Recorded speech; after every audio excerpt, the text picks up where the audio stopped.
ఎన్నికలంటేనే వ్యూహాలు ప్రతివ్యూహాలు. ప్రత్యర్థి ఒక ఎత్తు వేసే లోపుగానే మనం దాన్ని తిప్పికొట్టేలా అంతకు మించిన ఎత్తు వేయాల్సి ఉంటుంది.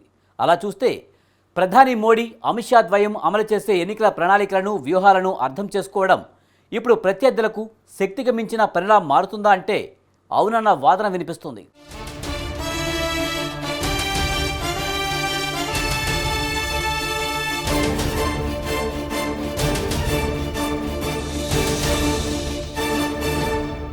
పార్లమెంటు ఎన్నికలకు సమరశంఖ మోగించిన ప్రధాని మోడీ ప్రభుత్వ పరంగా అభివృద్ధి ఎజెండాతో ముందుకు వెళ్తున్నారు.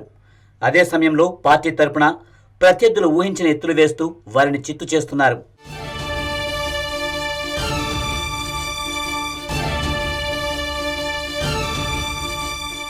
ఈ క్రమంలోనే 2024 ఎన్నికల్లో పార్టీ తరపున పోటీ చేయబోయే 195 మంది అభ్యర్థులతో కమలనాథులు తొలి జాబితా విడుదల చేశారు. 2019 ఎన్నికలతో పోలిస్తే తొలి విడతలో విడుదల చేస్తున్న అభ్యర్థుల సంఖ్య ఇప్పుడే ఎక్కువ. ఓవైపు ప్రత్యర్థి ఇండియా కూటమి పొత్తుల వ్యవహారంలో నానా తెప్పులు పడుతుంటే, కాషాయ పార్టీ మాత్రం మోడీ, షా ఆధ్వర్యంలో పరుగులు తీస్తుంది. జాతీయ అధ్యక్షుడిగా జేపీ నడ్డా ఉన్న చక్రం తిప్పేది మొత్తం మోడీ, షా ద్వయమేనని చెప్పడంలో ఏమాత్రం అతిశయోక్తి లేదు. ఇందులో భాగంగానే ప్రత్యర్థులకు ఏమాత్రం అందని రీతిలో ఏకంగా 195 మంది అభ్యర్థుల్ని ప్రకటించి ఆశ్చర్యపోయేలా చేసింది బీజేపీ. ఇందులో ప్రధాని మోడీ, అమిత్ షా, రాజ్నాథ్ సింగ్ సహా పలువురు కీలక నేతలు ఉన్నారు. ప్రస్తుతం ఉన్న కేంద్ర కేబినెట్లో 34 మంది తొలి జాబితాలో చోటు దక్కించుకున్నారు. 2 మాజీ సీఎంలకు టికెట్లిచ్చారు.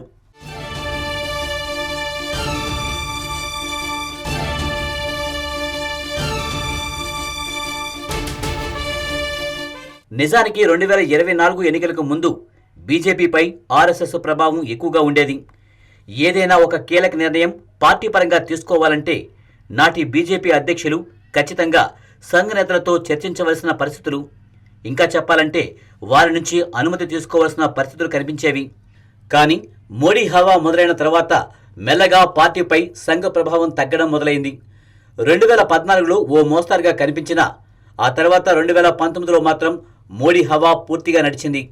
ఇక ఇప్పుడు మోడీ మాటకు అటు ప్రభుత్వంలో ఇటు పార్టీలో ఎదురు చెప్పే పరిస్థితి లేదనే చెప్పడంలో ఏమాత్రం అతిశయోక్తి లేదు. అందుకే మోడీ, షా ద్వయం ప్రత్యర్థులకు దిమ్మ తిరిగేలా ఒకేసారి 195 మంది అభ్యర్థుల్ని ప్రకటించింది.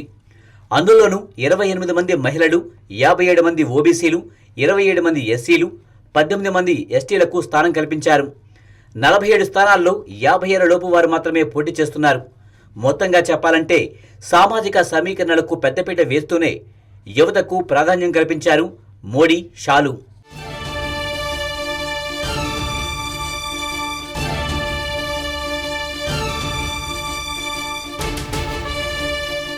ఇక ప్రభుత్వ పరంగా చూస్తే గత 4.5 ఏళ్లలో ఒక్క అవినీతి మరక లేకపోవడం మోడీ ప్రభుత్వానికి ప్లస్గా మారిందంటున్నారు కమలనాథులు.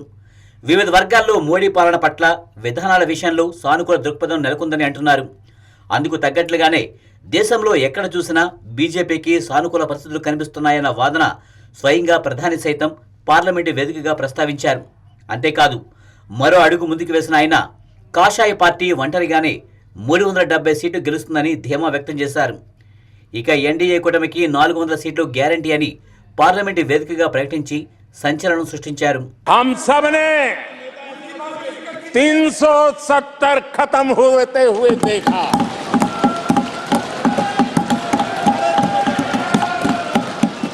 इन्हीं माननीय सांसदों के आंखों के सामने और उनके वोट की ताकत से 370 गया.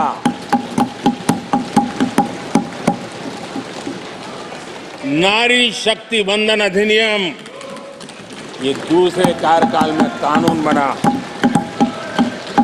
आदरणीय अध्यक्ष जी, अंतरिक्ष से लेकर के ओलंपिक तक, सशस्त्र बलों से संसद तक नारी शक्ति के सामर्थ्य की गूंज मिली. ప్రధాని మోడీ ఈ వ్యాఖ్యలు చేయడంపై 2 రకాల వాదనలు వినిపిస్తున్నాయి. సార్వత్రిక ఎన్నికల వేళ పార్టీ శ్రేణుల్లో ఉత్సాహం ఉరకలెత్తించేందుకు, మరింత జోష్తో ఎలక్షన్లలో పనిచేసే ఉద్దేశంతోనే ఆయన ఇలా మాట్లాడారన్న వాదన వినిపిస్తుంది. మరొకటి 2014 ఎన్నికల్లో బీజేపీ ఒంటరిగా 282 సీట్లు సాధించింది. ఆ తర్వాత జరిగిన 2019 ఎలక్షన్లలో 303 సీట్లను విడిసిపెట్టింది. అంటే ప్రధాని మోడీ పాలనలో బీజేపీ పార్టీ గ్రాఫ్ క్రమంగా పెరుగుతూ పోతుంది. పార్టీ పరంగా ఇచ్చిన హామీలను మోడీ ప్రభుత్వం ఒకదాని వెంట మరొకటి అన్నట్లు అమలు చేయడం విపరీతమైన మైలేజ్ తెచ్చిపెడుతుంది. అలా చూస్తే ఆర్టికల్ 370, ట్రిపుల్ తలాక్, అయోధ్యలో రామ మందిరం ఇలా ప్రధానమైన అంశాల విషయంలో ఎన్డీఏ సర్కార్ వ్యవహరిస్తున్న తీరుపై సానుకూల ధోరణి నెలకొందన్న అభిప్రాయం మెజారిటీ వర్గాల్లో వినిపిస్తుంది.